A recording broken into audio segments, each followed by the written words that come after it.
प्यारे साथियों, महेश गुरुजी की इस खास वीडियो में आपका वेलकम है। ये वीडियो खास इसलिए है क्योंकि हमारे चैनल पर अपलोड की जाने वाली ये 400वीं वीडियो है, इसलिए इस वीडियो को मैंने बहुत खास बनाया है। ये खास इसलिए है क्योंकि इस वीडियो में हम जानेंगे एक सेंटेंस की बेसिक नॉलेज। यानी एक सेंटेंस में देखो, एक सेंटेंस में क्या होता है, वर्ड्स होते हैं। अब जो वर्ड्स होते हैं ना, वो ग्रामर के अनुसार subject, helping verb, main verb, object, preposition, conjunctions, adjective, adverbs, ऐसे वर्ड होते हैं। अब एक सेंटेंस के अंदर इनका रोल क्या होता है, यानी सब्जेक्ट का रोल क्या है, हेल्पिंग वर्ब का रोल क्या है, प्रीपोजिशंस का रोल क्या है, ये एक एक करके हम इस वीडियो में जानेंगे। एक एग्जांपल मैंने यहाँ आपके सामने दिया है, इसी में सारी चीज़ों को आपको बता दूंगा और आपको एक बेसिक सी नॉलेज मिल जाएगी। यानी ये जो वर्ड्स है ना, प्रीपोजिशन, कंजक्शंस, एडवर्ब्स, ये आपको भारी भरकम लगते होंगे, लेकिन आज के बाद बहुत ईजी हो जाएंगे, बहुत ईजी। हाँ, वीडियो को लास्ट तक देखना क्योंकि इस वीडियो में आपको बहुत नॉलेज मिलने वाली है। तो सबसे पहले इस एग्जाम्पल को, इस सेंटेंस को मैं आपको एक बार इकट्ठा पढ़ के बता देता हूं। Ram and Shyam are watching a new movie in the room. एक सेंटेंस है, सेंटेंस एक जानकारी होता है, उसमें ये सारी चीजें पाई जाती हैं। अब देखो, हाँ, एक चीज मैं आपका एक डाउट पहले दूर कर दूं। ऐसा मत समझना कि हर सेंटेंस में ये चीज मिलती है। सेंटेंस छोटे भी हो सकते हैं, सेंटेंस बड़े भी हो सकते हैं, लेकिन हाँ, सेंटेंस बड़ा हो छोटा हो, दो चीज जरूर पाई जाएंगी, सब्जेक्ट और वर्ब। क्योंकि सब्जेक्ट और वर्ब के बिना सेंटेंस नहीं बन सकता। मतलब ये दो चीज तो जरूरी है। और ये ज्यादा चीजें हो सकती है, नहीं हो सकती, 3 हो सकती है, 4 हो सकती है। तो देखिए, इस सेंटेंस में सबसे पहले सब्जेक्ट की बात करें तो सब्जेक्ट की बात मैं ज्यादा नहीं करूंगा क्योंकि सब्जेक्ट तो फेमस है।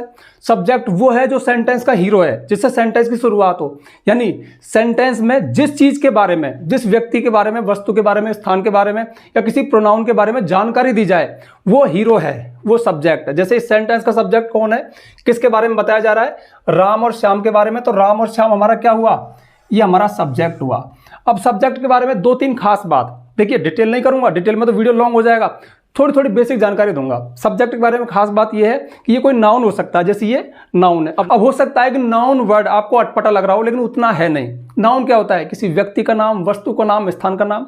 तो जो हमारा सब्जेक्ट है ना, वो कोई व्यक्ति हो सकता है। जैसे राम एंड श्याम क्या है, व्यक्ति है। ये एक हो सकते हैं, एक से ज्यादा हो सकते हैं। यहां पर कोई जानवर हो सकता है, जैसे डॉग इज बार्किंग, तो कुत्ते की बात हो सकती है, वो भी तो नाउन है।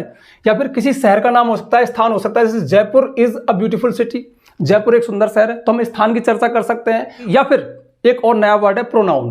देखिए, राम और श्याम कमरे में वो एक मूवी देख रहे हैं। अब राम और श्याम के लिए मैं दे वर्ड भी तो लिख सकता हूं कि दे आर वाचिंग, वे देख रहे हैं। मतलब हमको पता है राम और श्याम है, तो उनके लिए मैं दूसरी बार में क्या बोलूंगा, दे। तो दे क्या है, दे एक प्रोनाउन है। तो जो हमारे सब्जेक्ट है ना, वो कोई नाउन हो सकते हैं, या फिर जो प्रोनाउन है वो नाउन को रिप्लेस करते हैं, कोई प्रोनाउन हो सकते हैं। जैसे he, she, it, they, I, we, you, they, ये सभी क्या है, प्रोनाउन है। तो यहां पर सब्जेक्ट की सीट पर कोई नाउन हो सकता है, प्रोनाउन हो सकता है। जो नाउन है वो कोई व्यक्ति हो सकता है, वस्तु हो सकता है, स्थान हो सकता है, कोई जानवर हो सकता है। ठीक है, थोड़ी सी जानकारी मैंने आपको दे दी, अब ज्यादा चर्चा नहीं करनी। तो ये आपका सब्जेक्ट हो गया। सब्जेक्ट सेंटेंस का हीरो है और ये सबसे फर्स्ट में लिखा जाता है, इसकी चर्चा होती है। अब role of helping verb, helping verb का क्या रोल है। देखिए, मोस्ट ऑफ सेंटेंस में मेन वर्ब से पहले हेल्पिंग वर्ब आती है। अब वो करती क्या है, इसका सिंपल सा फंक्शन है। क्या फंक्शन है इसका, देखो, राम और श्याम कमरे में एक नई मूवी देख रहे हैं, ये हमारा हेल्पिंग वर्ब है। ये हमारा सब्जेक्ट हो गया, ठीक है, ये हेल्पिंग वर्ब है। तो इसका जब मैं अर्थ कर रहा हूं, तो राम और श्याम कमरे में एक नई मूवी देख रहे हैं, तो आर ने क्या बताया, है। अब ऐसा नहीं है कि आर ही है बताता है जब भी है बोलेंगे, मतलब जो हेल्पिंग वर्ब है प्रेजेंट वाली, वो सब अंत में है बोलेंगी, है जब भी है बोलेगा, डू डज भी है बोलेगा। ये थोड़ा सा कॉन्सेप्ट दिमाग में रखना।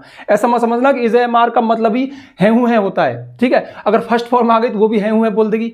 ये बात मैंने कई सारे वीडियोज में बताए। हम बात कॉन्सेप्ट की कर रहे हैं। अगर आपके दिमाग में कॉन्सेप्ट चला गया होगा ना, तो इंग्लिश ईजी हो जाएगी।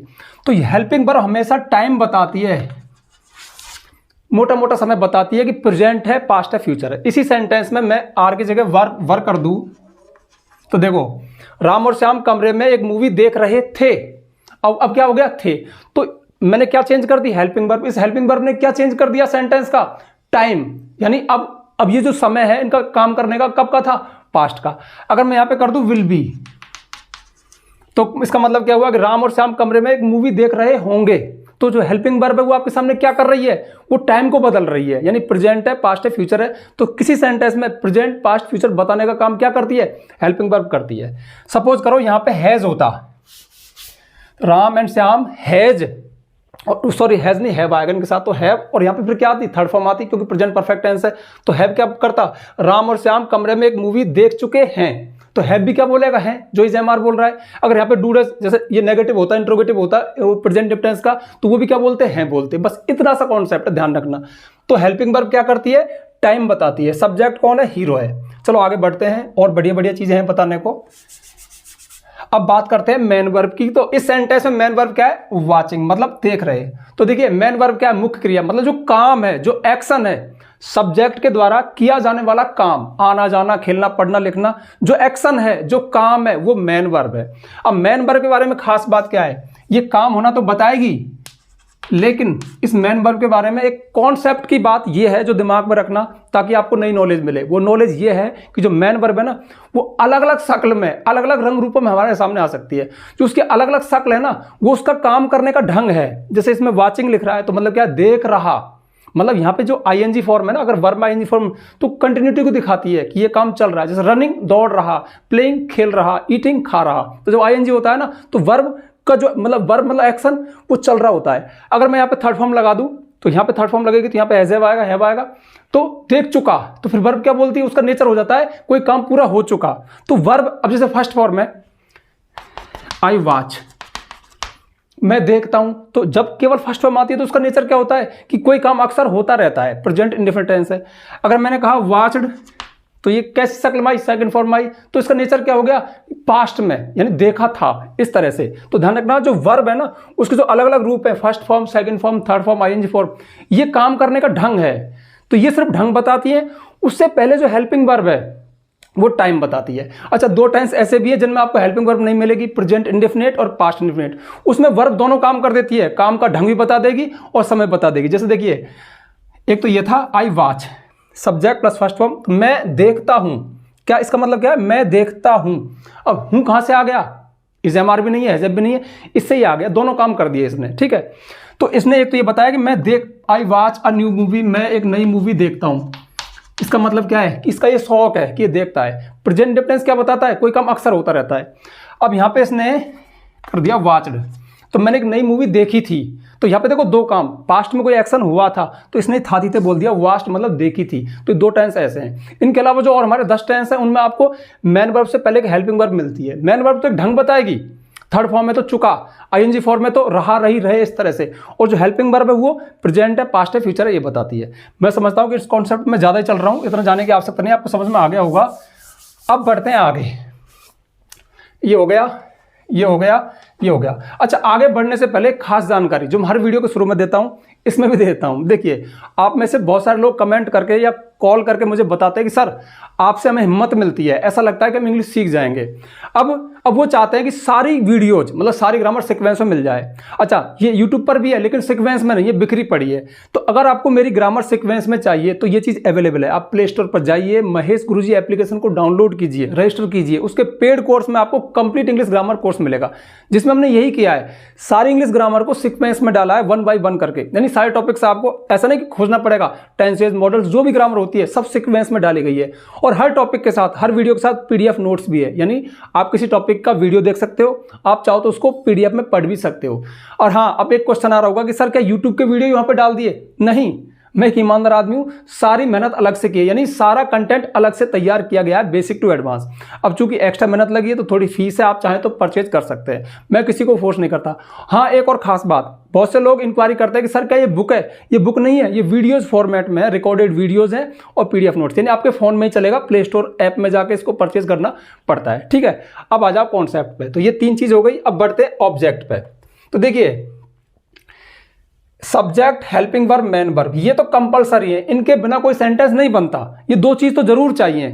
हेल्पिंग वर्ब, मेन वर्ब को एक ही काउंट करो, वर्ब में काउंट होते हैं। ठीक है, ये 2 चीज जरूरी है। अब ये एडिशनल चीजें हैं, सेंटेंस में हो सकती है, नहीं हो सकती हैं। अगर हैं तो फिर कैसी दिखती हैं, रोल क्या है, तो ऑब्जेक्ट क्या है? तो देखिए, किसी सेंटेंस में ऑब्जेक्ट वो चीज है जिस पर क्रिया का प्रभाव पड़े, यानी उसके बिना, यानी उसके लिए ही वो काम हो रहा है। यहां पे देखो, राम और श्याम आर वॉचिंग, राम और श्याम देख रहे हैं क्या? ए न्यू मूवी, एक नई मूवी। तो ध्यान रखना, जो देखने का काम है उसका सबसे ज्यादा प्रभाव किस चीज पे पड़ रहा है, मतलब देखने का काम चल क्यों रहा है भाई? क्योंकि इस दुनिया में कहीं एक नई मूवी है उसको वो देख रहे हैं। अब आपको किसी सेंटेंस में ऑब्जेक्ट का पता लगाना, जैसा मैंने बताया कि ये कंपलसरी नहीं है, मतलब इस बात को दिमाग में मत बिठाना। बहुत सारे वीडियोस में ये गलतफहमी मैंने निकाली, फिर निकाल रहा हूं। ऐसा मत समझना कि ऑब्जेक्ट जरूर ही पाया जाता है, ये कंपलसरी नहीं है, ऑप्शनल है। ये किसी सेंटेंस में हो सकता है, नहीं हो सकता। अच्छा, पता कैसे लगाएं कि है या नहीं है? सिंपल सी विधि है यार। आप वर्ब जो है ना उससे क्वेश्चन करो क्या, मोस्ट ऑफ तक क्या से आंसर आ जाएगा, या फिर किसे। तो राम और श्याम आर वाचिंग, राम और श्याम वॉच कर रहे हैं, देख रहे हैं क्या, ए न्यू मूवी। यहां पे सपोज करो कि ये जो वर्ब है ना ईट होती, Ram and Shyam are eating, Ram और श्याम खा रहे हैं क्या। यहाँ पे एप्पल होता, यहाँ पे मैंगो होता, यहाँ पे कोई फूड होता, कोई चीज होती। तो जो चीज है ना वो ऑब्जेक्ट है। यहाँ पे होता राम और श्याम आर प्लेइंग, राम और श्याम खेल रहे हैं क्या। यहाँ पे क्रिकेट होता, हॉकी होता, कबड्डी होता। तो वो जो वर्ड है जो क्या के जवाब में आया वो ऑब्जेक्ट होता है। और ऑब्जेक्ट का प्लेस यदि सेंटेंस में है तो वर्ब के जस्ट बाद आता है। एक छोटी सी जानकारी और है, पर फिर वीडियो लॉन्ग हो जाएगा। ऑब्जेक्ट भी दो तरह के हो सकते हैं, यानी इनडायरेक्ट ऑब्जेक्ट, डायरेक्ट ऑब्जेक्ट। ये एक डायरेक्ट ऑब्जेक्ट है। इनडायरेक्ट ऑब्जेक्ट तब होता है जब क्या और किसे दोनों में आंसर आ जाए हमारे सामने। हम क्या से पूछे, अच्छा किसे वाला नहीं बताया कि मैंने, देखो Ram and Shyam like me. तो राम और श्याम पसंद करते हैं क्या, कोई आंसर नहीं। किसे, मुझे, मी। तो ये किसे से पूछने पर आया। मोस्ट ऑफ तो क्या से पूछने पर आता है। क्या से पूछने पर आता है ना, कोई नाउन कोई चीज होती है, जैसे क्रिकेट है, जैसे मूवी है, जैसे एप्पल है या मिल्क है, कोई ऐसी चीज होगी। किसे में पूछने पर जो आएगा ना वो कोई प्रोनाउन होता है या कोई नाउन होता है। जैसे राम और श्याम लाइक मोहन, मोहन को पसंद करते हैं, तो मोहन कोई नाउन है और मी क्या है, मी एक प्रोनाउन है। तो जो किसे में होगा ना वो भी हमारा एक ऑब्जेक्ट हो सकता है। लेकिन किसी सेंटेंस में दोनों चीज हो सकती हैं। जैसे इसमें तो कर नहीं होगा, जैसे Ram and Shyam gives me a gift. अब देखो इसमें दोनों मिल गए, राम और श्याम गिव्स, राम और श्याम देते हैं, मी किसे देते हैं, मुझको क्या देते हैं, एक गिफ्ट। तो ये तो क्या से पूछने पर आया और ये किसे से पूछने पर आया। तो क्या और किसे अगर दोनों आ जाए तो फिर दो ऑब्जेक्ट हो गए। उनमें से जो पहले आएगा, जो प्रोनाउन वाला है, जो नाम वाला है, वो इनडायरेक्ट ऑब्जेक्ट कहलाता है, और जो दूसरा वाला है वो डायरेक्ट ऑब्जेक्ट कहलाता है। बस ये ध्यान रखना। मोस्ट ऑफ किसी सेंटेंस में ज्यादातर एक ही होता है, डायरेक्ट ऑब्जेक्ट, और वो वर्ब के बाद होता है क्या या किसी को पूछने पर मिलता है। चलो ये अपने ऑब्जेक्ट की कहानी हो गई। अब बढ़ते हैं प्रीपोजिशन। बहुत शानदार चीज, बहुत छोटी चीज है प्रीपोजिशन। कोई देखो भारी भरकम वर्ड नहीं मिलेंगे। On, upon, in, into, to, by, from, since, for, ये सभी प्रीपोजिशन है। बहुत छोटे छोटे वर्ड हैं लेकिन बहुत काम के वर्ड हैं। कैसे, एग्जाम्पल समझो। अच्छा इसमें कहाँ आया ये भी देख लो। चलो पहले मैं इसको साफ कर दूं। देखो जैसा नाम हमारा प्रीपोजिशन, जिनकी पोजिशन, जिनकी स्थिति सेंटेंस में पहले हो, किससे, किसी नाउन से पहले हो। यानी प्रीपोजिशन वो वर्ड है जो सेंटेंस में दो नाउन को आपस में कनेक्ट करते हैं। एक बात बताओ, चलो ये एग्जांपल समझो, मजा आएगा आपको। Ram and Shyam are watching a movie, और ये मैंने हटा दिया, मतलब प्रीपोजिशन हटा दिया। अब पढ़ो इसको। राम और श्याम कमरा एक मूवी देख रहे हैं। राम और श्याम कमरा एक मूवी देख रहे हैं। कैसा अटपटा लग रहा है आपको, है ना। तो ध्यान रखना, जो रूम है ना, जो जगह है, ये भी तो एक नाउन है। इसकी पोजीशन बताई, इन क्या है, एक प्रीपोजिशन है। ये क्या था, ऑब्जेक्ट था, ठीक है। ये एक प्रीपोजिशन है इन। तो इस इन ने कनेक्ट किया, संबंध बताया किसका, राम और श्याम का। किससे, कमरे से, कि राम और श्याम कमरे में हैं। इसने क्या बताया, में, मतलब हमें ये पता लगा अंदर देख रहे हैं। सपोज करो मैं यहां पे ऑन कर दूं, ऑन द रूम, कमरे पर, तो कमरे की छत पे चले जाएंगे, ठीक है। तो ध्यान रखना कितना काम का वर्ड है, इन द रूम। इससे क्या आभास हुआ, क्या इमेज बनी, कमरे के अंदर बैठे हैं। तो इस बात का ध्यान रखना कि जो हमारे प्रीपोजिशंस है ना बहुत सारे हैं छोटे छोटे, ये क्या है, चीजों की स्थिति बताते हैं, लोकेशन बताते हैं, कोई चीज कहां स्थित है, उनमें आपस में संबंध क्या है। जैसे देखो यहां पे मैं कहूं द कैट इज, प्रीपोजिशन नहीं लगा रहा मैं, the table, cat is the table, इसका अर्थ क्या है, बिल्ली मेज है। कैसा सेंटेंस है, कितना मजा आ रहा होगा आपको हंस के कि बिल्ली मेज है। ऐसा हो सकता है क्या, नहीं है ना। क्यों, ये ऐसा क्यों बोल रहा है, क्योंकि इसमें प्रीपोजिशन नहीं है। The cat is on the table. अब पढ़ना इसको, बिल्ली मेज पर है। अब बैठ गया ना, यानी इस जो कैट है ना, इसकी पोजीशन और ये टेबल की पोजीशन, इनमें संबंध बैठाया किसने, ऑन से। तो हमें आभास हुआ कि जो बिल्ली है ना मेज के ऊपर है।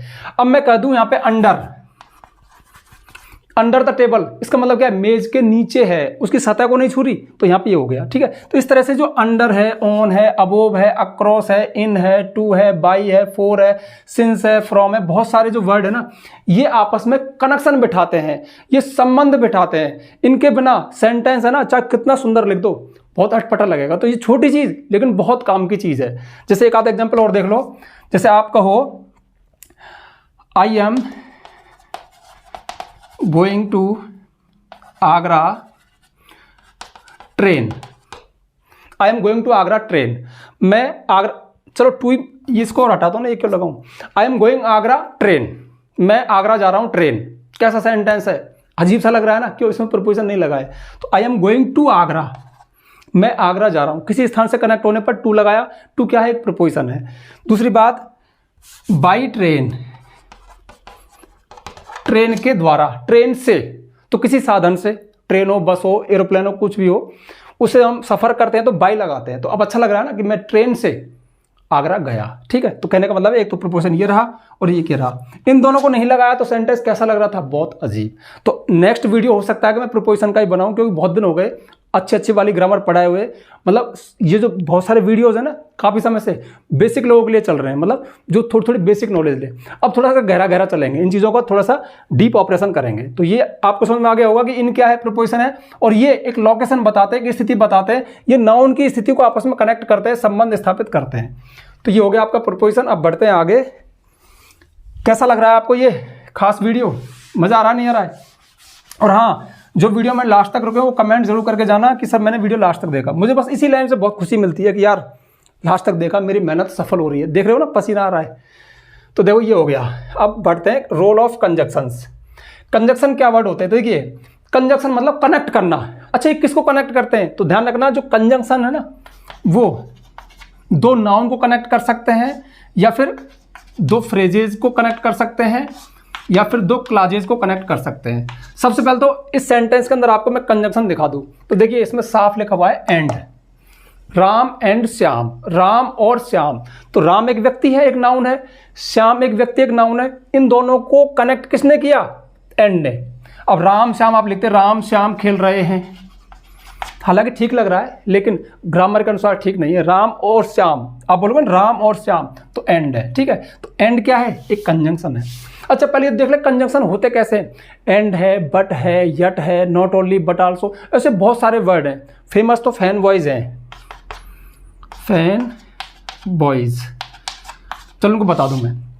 एफ मतलब फोर, मतलब क्योंकि, ए मतलब एंड और, एन मतलब नॉर नहीं, बी मतलब बट लेकिन, ओ मतलब और अथवा, वाई मतलब यट फिर भी, एस मतलब सो इसलिए। तो ये फेमस कंजंक्शंस है। ठीक है, अब कंजंक्शन बहुत प्रकार के हैं, मैं डिटेल में नहीं जा रहा, मैं तो ये बता रहा हूं कि ये टू वर्ड्स को कनेक्ट करते हैं। तो राम और श्याम टू वर्ड्स को कनेक्ट कर दिया। अच्छा, फ्रेजेस को कैसे करते हैं? जैसे देखिए, गोइंग फॉर अ वॉक, इसका मतलब क्या है? घूमने जाना। ये जीरंड है, ध्यान रखना, आईएनजी फॉर्म आ रही है, जाना। तो going for a walk and doing exercise. तो देखो, घूमने जाना और एक्सरसाइज करना। ठीक है, एक जीरंड फ्रेज है, एक जीरंड फ्रेज है, तो दोनों फ्रेज हैं। ये फ्रेज मतलब ग्रुप ऑफ वर्ड्स होता है, ये ग्रामेटिकल टर्म है, इसकी बात नहीं कर रहा, पर एक फ्रेज है, एक फ्रेज है, इसको एंड से कनेक्ट किया। तो घूमने जाना और एक्सरसाइज करना। Is my hobby, is my passion लिख दो, हॉबी लिख दो, कुछ मेरा पैशन है, मेरा शौक है। ठीक है, तो ये दो फ्रेजेस कर दिया। राम और श्याम से क्या हुआ? टू वर्ड्स को कनेक्ट कर दिया।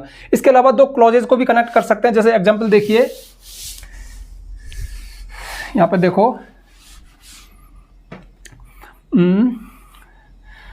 आई लाइक क्रिकेट, मैं क्रिकेट पसंद करता हूं। ठीक है, एक सेंटेंस है, एक क्लॉज है, एक मेन क्लॉज है। बट लेकिन माई ब्रदर लाइक्स फुटबॉल, लेकिन मेरा भाई फुटबॉल पसंद करता है। तो यहां पे क्या है? टू क्लॉज है, मतलब दो सेंटेंस है, टू मेन क्लॉज है। एक मेन क्लॉज ये रहा, एक मेन क्लॉज ये रहा, इनको हमने बट से कनेक्ट किया। तो मैं क्रिकेट पसंद करता हूं लेकिन मेरा भाई फुटबॉल पसंद करता है। तो एक बात ये रही, एक बात ये रही, एक मेन क्लॉज, एक मेन क्लॉज। अब मैं क्लॉज में नहीं जाना चाहता, मुझे डर लग रहा है कि क्लॉज, तो फिर क्लॉज फ्रेज को खोलेंगे तो वीडियो और लंबा हो जाएगा। आप तो ये समझो कि ये बट है ना, लेकिन इसने क्या किया? इन दोनों सेंटेंस को कनेक्ट कर दिया। अभी यहाँ पे एंड ने क्या कर दिया? इन टू वर्ड्स को कनेक्ट कर दिया। तो ये आपस में सब मतलब कनेक्ट करते हैं, इसलिए कंजंक्शंस है। अब इसकी बात बंद करो, आगे बढ़ते हैं। अगला है हमारा एडजेक्टिव। देखिए एडजेक्टिव हिंदी में क्या बोलते हैं? विशेषण। विशेषण मतलब विशेषता बताएं, किसकी? व्यक्तियों की, चीज़ों की, वस्तुओं की, मतलब नाउन की या प्रोनाउन की विशेषता बताएं, एडजेक्टिव होते हैं। अच्छा, इस सेंटेंस में कहाँ है? तो यहाँ पे देखो, राम और श्याम आर वाचिंग, राम और श्याम देख रहे हैं ए न्यू मूवी, एक नई मूवी। अब यहाँ पे थोड़ा सा हम बारीक अध्ययन करेंगे। तो जो मूवी है ना, क्या है? नाउन है, कोई चीज़ है। अब एक तो ऐसे लिखते हैं कि राम और श्याम वाचिंग मूवी, राम और श्याम मूवी देख रहे हैं, ठीक है, तो बहुत सारे, लेकिन आपने थोड़ा सा इस मूवी को और मॉडिफाई कर दिया, इस मूवी के बारे में कुछ अतिरिक्त बता दिया। किन दो शब्दों के साथ? आ न्यू मूवी। देखो जो ए एन है ना, एक खास बात, ये तीनों आर्टिकल हैं, ये भी किसी नाउन से पहले आते हैं। अगर ए और एन आ रहा है तो वो चीज़ अनिश्चित है, मतलब कोई एक। Was there was a king, एक बार कोई एक राजा था। आई सॉ अ डॉग, मैंने कोई एक कुत्ता देखा। तो ध्यान रखना, जो हमारे कॉमन नाउन है ना, जातिवाचक संज्ञा, ये कभी भी मतलब बिना किसी एडजेक्टिव के नहीं आ सकते। और एडजेक्टिव में भी most of a an the. अगर कोई खास चीज़ है, द डॉग आई सॉ, कुत्ता जो मैंने देखा था ना, वाज डेंजरस, वो खतरनाक था। तो यहाँ पे जो डॉग है ना, वो अनिश्चित नहीं, आप उसको जानते हो, वो कोई खास कुत्ता है जो खतरनाक था। तो द डॉग जो मैंने देखा। और आई सॉ अ डॉग, मैंने कोई एक कुत्ता देखा। जैसे आई सॉ ए मैन, मैंने एक आदमी देखा। I saw a teacher, I saw a boy, I saw a girl, आपने देखा होगा ना ये सेंटेंस। क्यों? बॉय गर्ल ये सभी क्या है? कॉमन नाउन है। तो इनसे पहले आपको कुछ ना कुछ थोड़ा सा इंडेफिनेट डेफिनेट इनको करना पड़ेगा। अब ऐसा नहीं है कि सिर्फ यही लगाओ आप, फिर और भी ज़्यादा कर सकते हो। I saw a small boy, मैंने एक छोटा सा लड़का देखा। बिग बॉय, बड़ा लड़का देखा। लाफिंग बॉय, हंसता हुआ लड़का देखा। इस तरह से तो किसी नाउन के बारे में, वो अच्छा है, बुरा है, अमीर है, गरीब है, छोटा है, बड़ा है, एक है, दो है, तीन है, चार है, इंडेफिनेट है, निश्चित है, कुछ है, कोई है, सम, एनी, वरियस, सेवरल, बहुत सारे ये हमारे एडजेक्टिव होते हैं, ठीक है, जो विशेषता बताते हैं। अब यहाँ पे देखो क्या बताया कि वाचिंग क्या कर रहे थे? ए न्यू, एक नई मूवी। और ओल्ड होता तो पुरानी मूवी। ब्यूटीफुल, सुंदर मूवी। स्वीट, बहुत मीठी मधुर मूवी, ठीक है। एक लॉन्ग, लंबी मूवी। स्मॉल, छोटी मूवी। तो long, small, beautiful, sweet, old, new, ये सभी वर्ड क्या हैं? इस मूवी की विशेषता बता रहे हैं। तो ऐसे वर्ड जो किसी नाउन की विशेषता बताएं, किसी चीज की विशेषता बताएं, एडजेक्टिव होते हैं, ठीक है। ये थोड़ा सा अतिरिक्त हमें जानकारी देते हैं सेंटेंस में। ये ऐसा नहीं है कि जरूरी है, ये तो आपकी मर्जी, आप लगाओ मत लगाओ, ठीक है। आप ऐसे लिख रहे हो डॉग, जैसे डॉग, कुत्ता, ठीक है। अब कौन सा कुत्ता? अ डॉग, कोई भी एक कुत्ता, जैसे सारे उनमें से कोई एक कुत्ता हो गया। लेकिन आपने कहा आ डेंजरस डॉग, एक खतरनाक कुत्ता, ठीक है। आप कह रहे हो अ पेट डॉग, एक पालतू कुत्ता। आप कह रहे हो आ स्ट्रे डॉग, एक आवारा कुत्ता। आप कह रहे हो ए डार्फ, रुको, एक बौना कुत्ता, ठीक है। ए डार्फ, एक बौना कुत्ता, इस तरह से। ए लॉन्ग, लंबा कुत्ता, इस तरह से। तो इस कुत्ते के बारे में आप कुछ अतिरिक्त जो बता रहे हो जिन वर्ड के साथ, वो एडजेक्टिव। मैं समझता हूँ कि एडजेक्टिव आपको समझ में आ गया होगा, ये होते हैं एडजेक्टिव, ठीक है। अब देखो राम एंड श्याम, यहाँ पे तो ये तो खैर कंपाउंड नाउन है, लेकिन आप ऐसे कहते हैं, जैसे देखिए राम, एक नई बात बता रहा हूँ आपको, मेरा मन रुकता ही नहीं है यार, ये बता दो। ये Ram and Shyam, who are my friends are watching a new movie, ठीक है। इसको ये सेम है। तो राम और Shyam, who are my friends, जो मेरे दोस्त हैं। राम और श्याम के बारे में कुछ अतिरिक्त बताया, लेकिन ऐसा नहीं बताया छोटा है, बड़ा है, अमीर है, गरीब है, एक अलग ही शक्ल में बताया। राम और श्याम जो मेरे मित्र हैं। तो जो मेरे मित्र है ये किसके लिए आया? राम और श्याम के लिए तो आया। तो ध्यान रखना, ये यहां पर एक क्लॉज की शक्ल में आया। क्लॉज क्या है? जिसमें एक सब्जेक्ट हो, एक वर्ब हो, एक क्लॉज होता है। ये हु यहां पर एक रिलेटिव प्रोनाउन है और एक सब्जेक्ट का काम कर रहा है, जो। और आर क्या है? वर्ब है। तो जो मेरे मित्र है, तो एक क्लॉज है। और जो क्लॉज है ना, जिसमें सब्जेक्ट वर्ब, वो काम क्या कर रहा है? एडजेक्टिव काम कर रहा है। तो एक एडजेक्टिव क्लॉज है। तो ध्यान रखना, जो हमारे एडजेक्टिव है ना, वो क्लॉज की शक्ल में भी हो सकते हैं। थोड़ी सी एडिशनल मैंने आपको बात बता दी, क्योंकि अक्सर हम सोचते हैं कि बस अच्छा है, बुरा है, ईमानदार है, बेईमान है, छोटा है, बड़ा है, अमीर है, गरीब है, बस यही एडजेक्टिव होते हैं। नहीं, ये क्लॉज भी हो सकते हैं, ठीक है। तो ये हो गया आपका एडजेक्टिव। अब लास्ट में बचा अपना एडवर्ब। चलो मैं आपको एडवर्ब बता देता हूं। देखिए, एडवर्ब मतलब क्रिया की विशेषता बताने वाले वर्ड। हालांकि एडवर्ब में भी ये एडजेक्टिव विशेषता बता सकते हैं, खुद एडवर्ब भी बता सकते हैं, लेकिन मोस्ट ऑफ ये जो वर्ब है ना, उससे रिलेटेड वर्ड होते हैं। अब इस सेंटेंस में कहाँ है? तो देखिए, चलो पहले मेरी डेफिनेशन सुन लो, बहुत सारे डेफिनेशन है। किसी सेंटेंस में आपको एडवर्ब देखने हो ना, तो आप वर्ब से सवाल करना 3-4 कुल। क्रिया कब हुई, कहाँ हुई, क्यों हुई, कैसे हुई, किसके साथ हुई, जवाब में जो वर्ड आए, मतलब एक वर्ड आए, दो वर्ड आए, तीन वर्ड आए, ग्रुप ऑफ वर्ड आए, वो एडवर्ब है। उनको हम एडवर्ब कह सकते हैं, एडवर्ब फ्रेज कह सकते हैं, एडवर्बियल्स कह सकते हैं। तो देखो, राम और श्याम आर वाचिंग, देख रहे हैं, तो वर्ब क्या है, देख रहे। अब इसमें मेरे 4-5 क्वेश्चन लगाओ। कहाँ देख रहे हैं, क्यों देख रहे हैं, किसके साथ देख रहे हैं, कब देख रहे हैं। तो कब देख रहे हैं, कोई टाइम बताया क्या, नहीं बताया। कहाँ देख रहे हैं, इन द रूम, कमरे में, ये पूरा एडवर्ब है। क्यों, क्या बता रहा है, ये जगह को बता रहा है। तो ध्यान रखना, सरल भाषा में, थोड़ा कठिन हो गया होगा। मोस्ट ऑफ, देखो ये कारण बताने वाले हो सकते हैं, ये किसी का साथ बताने वाले हो सकते हैं, ये प्लेस टाइम, लेकिन मोस्ट ऑफ सेंटेंसेज में प्लेस और टाइम वाले आते हैं। मतलब वर्ब कहाँ हुई, क्यों हुई। जैसे I am going to market, मैं बाजार जा रहा हूँ। कहाँ जा रहा हूँ, तो टू मार्केट। मार्केट क्या है, इसमें एडवर्ब है जो प्लेस को बता रहा है। जैसे I went to Jaipur yesterday, मैं जयपुर गया, कब गया, यस्टरडे, कल गया। तो यस्टरडे क्या है, एडवर्ब है। अब ये छोटे छोटे वर्ड हो सकते हैं यस्टरडे, जैसे I am teaching you here, मैं आपको यहाँ पढ़ा रहा हूँ। कहाँ, इस रूम में पढ़ा रहा हूँ, यहाँ। तो एक तो हेयर हो गया, लेकिन मैं ऐसे भी बोल सकता हूँ ना, आई am teaching you in this room, आपका पढ़ा रहा हूँ, इन दिस रूम में पढ़ा रहा हूँ। तो इन दिस रूम क्या है, 3 वर्ड है, तो वो भी एडवर्ब है। तो ये फ्रेज के रूप में हो सकते हैं। एडवर्ब फ्रेज हो गया ना, एक वर्ड थोड़ी है। इन दिस रूम 3 वर्ड है, और हेयर एक ही वर्ड है। और फेमस क्या है, जैसे ज़्यादातर एडवर्ब कैसे पढ़ा रहे हैं टीचर, जैसे ही इज गोइंग स्लोली, वो धीरे धीरे जा रहा है, फास्ट तेजी से जा रहा है। मतलब क्लास में लगभग ऐसे पढ़ाते हैं, लेकिन नहीं, डिटेल में पढ़ोगे तो इन दिस रूम भी एडवर्ब है, क्योंकि प्लेस को बता रहा है। ऐसे ही इन द रूम, कमरा, वो कहाँ देख रहे हैं, कमरे में। तो इन द रूम क्या है, ये एडवर्ब है जो कि प्लेस को बता रहा है। इसको हम प्रीपोजिशनल फ्रेज भी कह सकते हैं। थोड़ा दिमाग खराब कर दिया ना, ये ग्रामर है ना, बहुत बड़ी चीज़ है, बहुत गहरी चीज़ है। इसमें से बाल की खाल निकालना, एक में से एक चीज़ नहीं निकलती रहती है, लेकिन आप शॉर्ट में समझो, in this room, in the room, कमरे में। अगर इसको मैं कहूँ हेयर, यहाँ, तो ये फेमस एडवर्ब जिसको हम जानते हैं, जिसको टीचर पढ़ाते हैं, लेकिन इन द रूम भी एडवर्ब है। क्योंकि अब देखो, इसको मैं बढ़ाऊं, एट दिस टाइम, सेंटेंस आगे जा रहा है, इस समय। तो राम और श्याम कहाँ देख रहे हैं, इन द रूम, कहाँ में जो आएगा, प्लेस आएगा। अच्छा, कब देख रहे हैं, एट दिस टाइम, इस समय देख रहे हैं, इस टाइम देख रहे हैं। तो इसने टाइम को बताया, तो ये भी एडवर्ब है। इसलिए सेंटेंस में एडवर्ब बहुत ज़्यादा होते हैं। ठीक है, ये एक एडवर्ब हुआ और ये भी एक एडवर्ब हुआ। तो भैया, ये आपके सारे के सारे रोल मैंने आपको बता दिए, जितना मुझसे कोशिश हुई। जैसे मैंने कहा था ना शुरू में, खास वीडियो होगा। और हाँ, जाने से पहले एक बार फिर से बता दूं, ये जो वर्ड मैंने आपको डिस्क्राइब किए शॉर्ट में, अगर कहीं आपका इंटरेस्ट जागा हो तो आपके पास 2 तरीके हैं। आप यूट्यूब पे जाके खंगालना, ठीक है, सर्च करना महेश गुरुजी ये, महेश गुरुजी ये, महेश गुरुजी ये। लेकिन आपको सीक्वेंस में एक साथ चाहिए, तो ये चीज़ आपको प्ले स्टोर पे मिलेगी, महेश गुरुजी एप्लीकेशन में। ठीक है, महेश गुरुजी एप्लीकेशन को डाउनलोड करना, रजिस्टर करना। पेड कोर्स में आपको ये कोर्स मिल जाएगा, जो कि साइड में आपको दिख रहा होगा। ठीक है, तो भाई जाने से पहले एक छोटी सी रिक्वेस्ट और है यार। देखिए, अगर आपने वीडियो लास्ट तक देखा, यहाँ तक टिक रहे, तो कमेंट जरूर कर देना कि सर मैंने वीडियो लास्ट तक देखा। मुझे खुशी मिलती है कि यार किसी ने तो पूरा देखा। मतलब हालांकि लोग देखते हैं, अप्रिशिएट करते हैं, कमेंट करते हैं, कॉल करके भी बताते हैं, बुजुर्ग लोग देखते हैं, महिलाएं देखती हैं। अच्छा लगता है कि मैं जो पढ़ा रहा हूँ ना, वो फ्रूटफुल हो रहा है, लोग उसको देख रहे हैं, लोग उसको एक्सेप्ट कर रहे हैं, लोग सीख रहे हैं। आप ताजुब नहीं करोगे, 70 ईयर्स, 60 ईयर्स, 55 ईयर्स के लोग, एज के लोग मुझे कॉल करते हैं और कहते हैं कि सर मज़ा आ रहा है, हम सीख रहे हैं। तब मुझे लगता है कि मेरा जीवन धन्य हो गया, सफल हो गया। तो भाई, अगर किसी ने वीडियो यहाँ तक देखा हो तो कमेंट जरूर करना, 2 बात लिख देना, सर वीडियो लास्ट तक देखा और वीडियो कैसा लगा। ठीक है, अब जल्दी से वीडियो को लाइक कर दो, ज़्यादा से ज़्यादा शेयर करना। यदि आप चैनल पर नए आए हो तो चैनल को सब्सक्राइब करना, बेल आइकन प्रेस करना, ताकि आपको आने वाले वीडियोज़ की नोटिफिकेशन मिल जाए। आज के लिए बस इतना ही, मिलते हैं नेक्स्ट वीडियो में नेक्स्ट टॉपिक के साथ। तब तक के लिए बाय।